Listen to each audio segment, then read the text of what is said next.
Bismillahirrahmanirrahim. Assalamualaikum warahmatullahi wabarakatuh.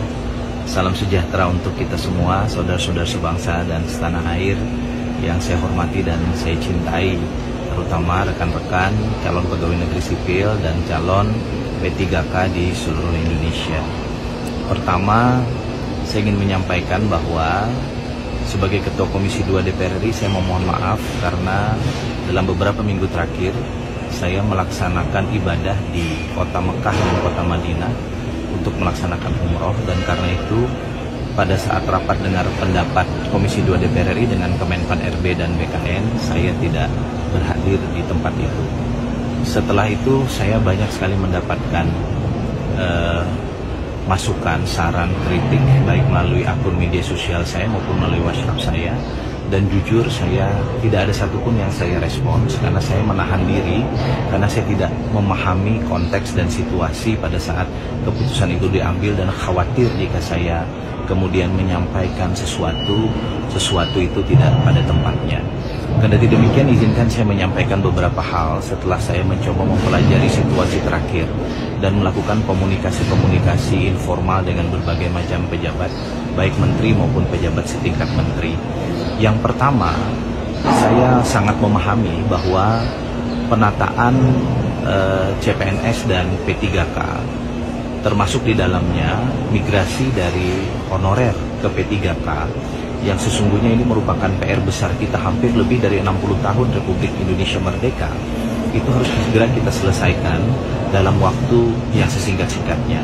Bahkan dalam konteks Undang-Undang Nomor 20 Tahun 2023 tentang aparatur sipil negara, penerimaan honorer dan nama-nama lain, sebutan lainnya itu sudah tidak diperkenankan per Desember tahun 2024. Kendati demikian, DPR dan pemerintah masih melakukan kebijakan afirmasi. Dan kebijakan afirmasi itu kenapa ditempuh? Karena kita masih memberikan kesempatan kepada seluruh kementerian, lembaga, dan pemerintah daerah di seluruh Indonesia, 546 provinsi, kabupaten, kota, untuk menghimpun data agar para honorernya bisa kita angkat sebagai P3K. Nah, karena itu kemudian pemerintah melalui Kemenpan RB dan BKN memerlukan waktu.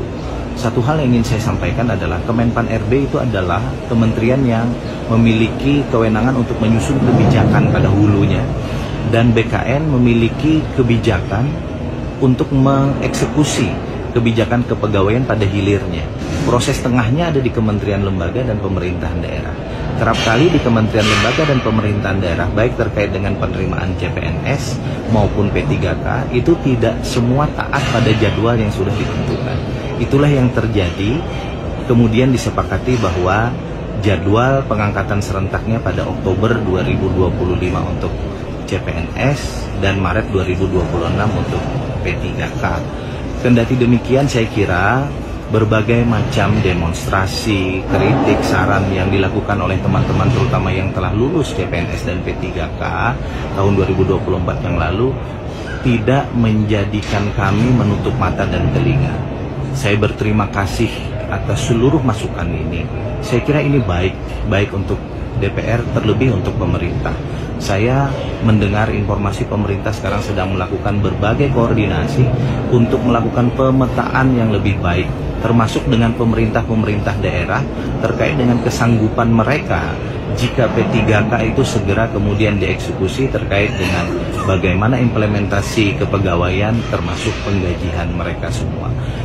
Saya meyakini pemerintahan di bawah Presiden Prabowo Subianto memiliki empati yang sangat besar kepada rakyat. Kita ingat kasus Sritex di kota Solo yang di PHK massal karena Sritex yang gulung tikar.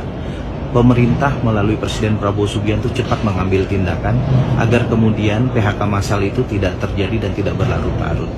Saya juga meyakini bahwa pemerintah sekarang sedang melakukan koordinasi untuk mendengar dan menyelesaikan persoalan ini.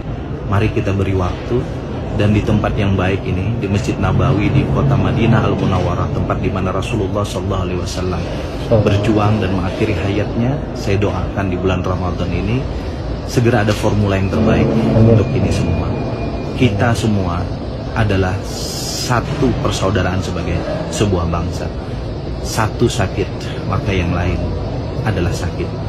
kita bagaikan satu tubuh yang utuh, di mana ketika ada organ tubuh yang sakit, maka organ tubuh yang lain akan merasa sakit. Semoga di bulan Ramadan ini segera akan ada formula terbaik, dan insya Allah akan ada keputusan yang baik, adil, dan bijaksana.